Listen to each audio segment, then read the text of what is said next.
Dissecando o antipetismo. Nunca antes na história desse país ninguém tão errado foi tão bem sucedido numa campanha. Uma enxurrada de falas e ações desqualificantes que fariam a pó qualquer candidatura o colocaram no topo e as pessoas declaram seu amor a ele como se fosse Jesus voltando. TSE, por favor, explique. Na minha humilde compreensão, a explicação é a seguinte. O eleitor dele se divide basicamente em dois grandes grupos.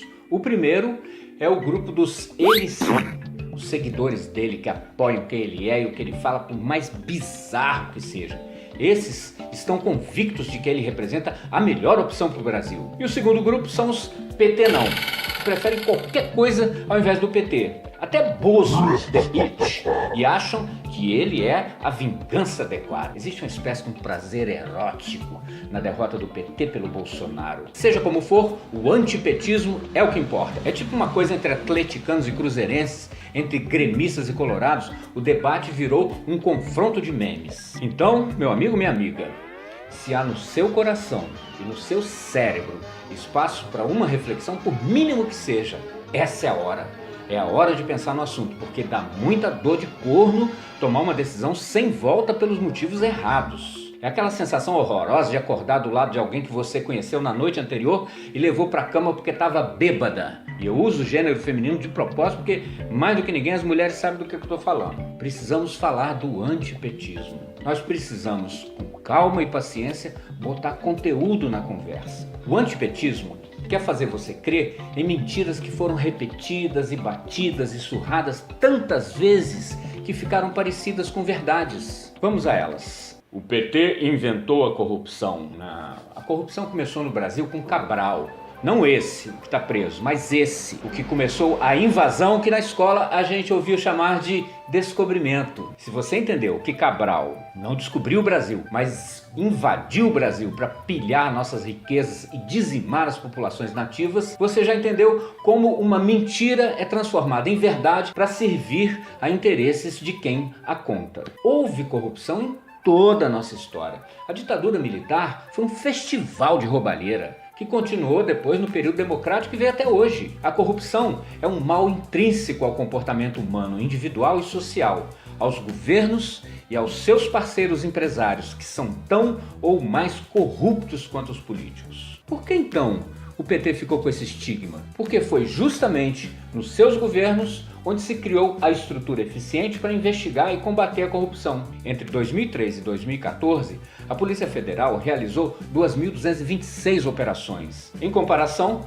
com as 48 realizadas durante os 8 anos do governo FHC. Além do trabalho da PF, o governo petista garantiu autonomia ao Ministério Público e fortaleceu os órgãos de fiscalização. Antes do PT, além de raras, as investigações eram discretas. A gente sempre falava, colarinho branco, gente rica nunca vai pra cadeia. No período petista, políticos começaram a ir pra cadeia, inclusive gente do próprio partido. E junto com eles, empresários corruptos, gente muito rica e poderosa, Marcelo Odebrecht, quem diria? Diferente do PSDB, por exemplo, que sempre consegue ajuda do judiciário para se safar, ou do MDB, que vendeu a alma pro diabo para manter o Temer fora da cadeia. Sabe quem mais acha isso? A Miriam Leitão, insuspeita antipetista. Segunda mentira, o PT é uma organização criminosa. O PT é um partido, como outro qualquer, fez coisas maravilhosas pelo Brasil e cometeu erros. Mas se você fizer um exame honesto e profundo, vai ver que o saldo é extremamente positivo.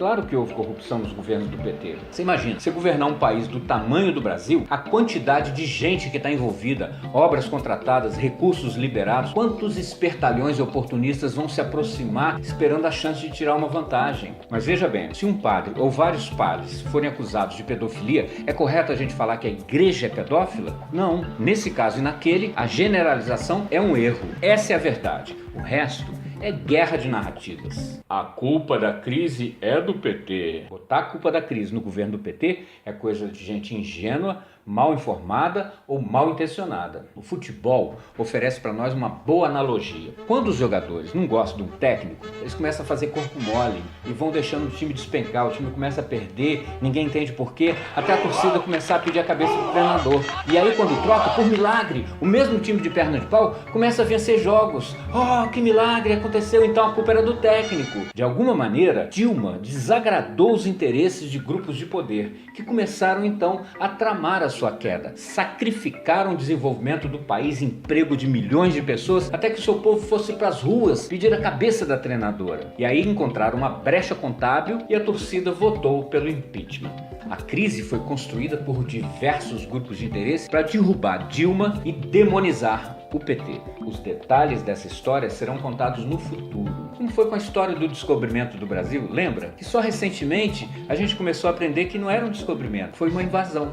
Nesse momento, você tem uma chance de parar de demonizar o PT, de colocá-lo no seu devido lugar, no seu lugar certo na história, no lugar de um partido que fez muito pelo Brasil, cometeu erros, mas com todos eles é infinitamente melhor que o PP, por exemplo. Não confunda PT com PP. Esse PP é o partido do Bolsonaro até 2016. Ele é o campeão de inquéritos na Lava Jato. E o Bolsonaro só não entrou na lista dos investigados, dos indiciados, porque, como ele mesmo disse na Globo News, ele era do baixo clero.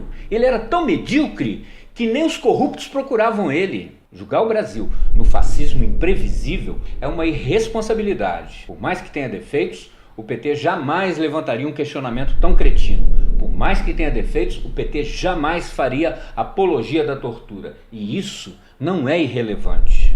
Não há antipetismo que justifique isso. É infantilidade política para uns, manipulação para outros ou esperteza oportunista. Um abraço.